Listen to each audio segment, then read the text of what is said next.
അസ്സലാമലൈക്കും കുട്ടികളെ, ഇന്ന് നടന്ന പൊതുപരീക്ഷ 5ാം ക്ലാസ്സിലെ ചോദ്യപേപ്പർ നമുക്ക് നോക്കാം.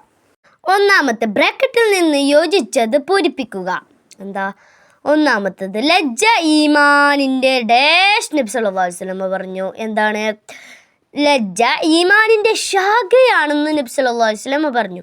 ബദറിൽ ഡാഷ് സ്വഹാബികൾ ആരും തന്നെ നരകത്തിൽ പ്രവേശിക്കുകയില്ല. ഏതാണ്? ബദറിൽ സംബന്ധിച്ച് സ്വഹാബികൾ ആരും തന്നെ നരകത്തിൽ പ്രവേശിക്കൂല. മക്കയുടെ സമീപം എന്ന ഡാഷ് എന്ന സ്ഥലത്തെത്തിയപ്പോൾ നബി സല്ലല്ലാഹു അലൈഹി വസല്ലം സൈന്യത്തെ 2 വിഭാഗമാക്കി.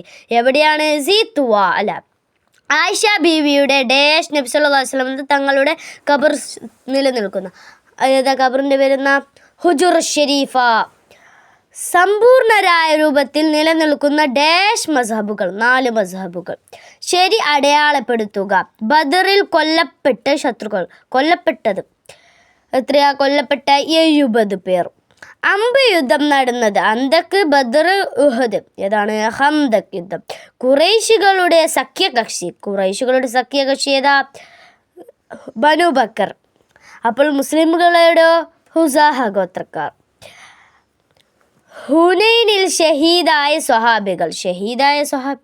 എന്താണ് ചോദ്യം? ഹുനൈനിൽ ഷഹീദായ സ്വഹാബികൾ എത്രയാ? 40 ആണോ? അല്ല. 70 ആണോ? അല്ല. എന്താണ്? 12 പേർ.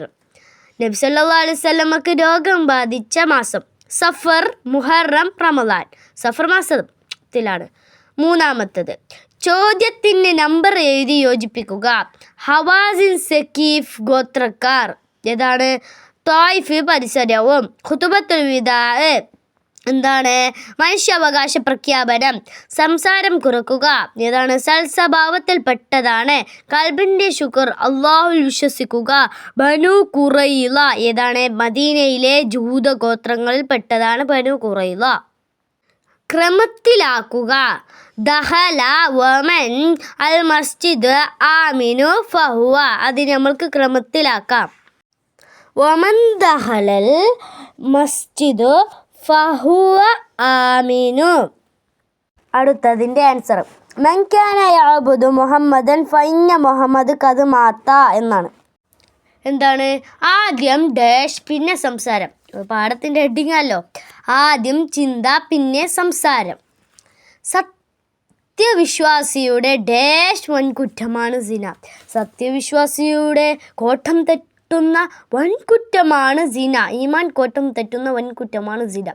വെറുക്കപ്പെടുന്ന കാര്യം ചെയ്യാതിരിക്കാനുള്ള ഉൾപ്രേരണമാണ് എന്താണ്? ലജ്ജ. നമ്മുടെ ഇന്ത്യ മതേതര രാജ്യമാണ്. എന്താണ്? ജനാധിപത്യ മതേതര രാജ്യമാണ്. തൗബ അള്ളാഹു ഡാഷ് ചില നിബന്ധനകളുണ്ട്.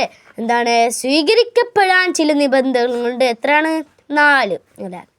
ഒറ്റ വാക്കിൽ ഉത്തരം എഴുതാം. എന്താണ്? നബി സല്ലല്ലാഹു അലൈഹി വസല്ലമ തൻ്റെ നെഞ്ചിലേക്ക് ആംഗ്യം കാണിച്ചു. എന്താണ് പറഞ്ഞത്? അത്തഖ്വ ആഹുന. ഇനി പരലോകത്ത് ആദ്യം വിധി പറയപ്പെടുന്ന കുറ്റം ഏതാണ്? കൊലപാതകം. ശത്രുക്കൾ ഓടി രക്ഷപ്പെട്ട യുദ്ധം ഏതാണ്? ഹുനൈൻ യുദ്ധം. ഖൈബറിൽ താമസിച്ചിരുന്നത് ആരാണ്? യഹൂദികൾ.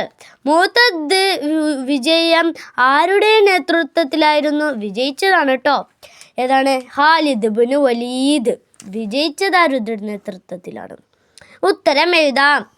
ഇഖ്ലാസ് എന്നാൽ എന്താ? അമല് കൊണ്ട് അള്ളാഹുവിൻ്റെ പൊരുത്തം മാത്രം ഉദ്ദേശിക്കലാണ് ഇഖ്ലാസ്. 2 ഫാത്തിമ ബീവിയുടെ വസിയ്യത്ത്. എന്താണ്? എൻ്റെ മയ്യത്ത് പൊതുജനം കാണാത്ത രൂപത്തിൽ കൊണ്ടുപോകണം. എൻ്റെ ശരീരാകാരം മരണശേഷവും അന്യപുരുഷന്മാർ കാണാൻ ഇടവരരുത്. ഇതാണ് ഫാത്തിമ ബീവിയുടെ വസിയ്യത്ത്.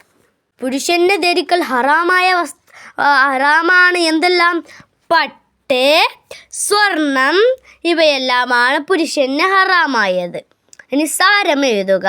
എന്നാണ് അർത്ഥം എഴുതുക. ലാ ഈമാന ലിമൻ ലാ ഹയാ ലഹു. എന്താണ്? ലജ്ജയില്ലാത്തവന് ഈമാൻ ഉണ്ടാവുകയില്ല. യാ മഅ്ശറൽ മുഹാജിരീന വൽ അൻസാർ ഹലുമ്മു ഇലാ റസൂലില്ലാ. എന്താണ് അർത്ഥം?